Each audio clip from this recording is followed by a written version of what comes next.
I was born in New Brunswick, New Jersey in 1941, right after the start of World War II. I grew up in the ghetto.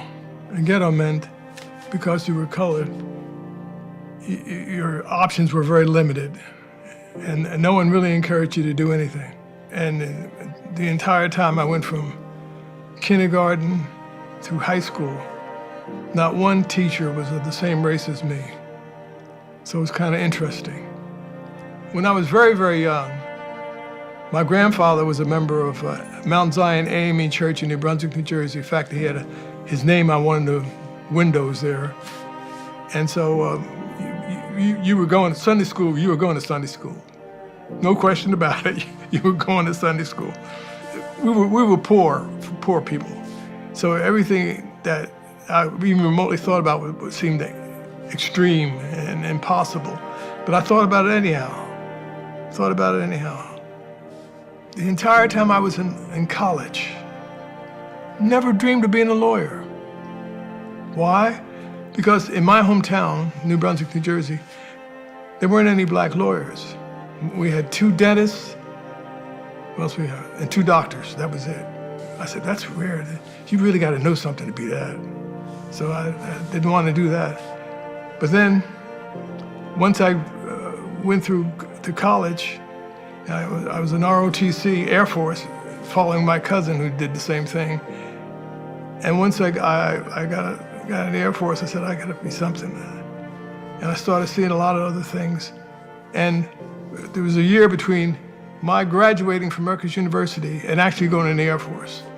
And a friend of mine who was the executive director of our Urban League in New Brunswick, New Jersey, he got me a job with the Attorney General's office in what was then called the New Jersey Division on Civil Rights.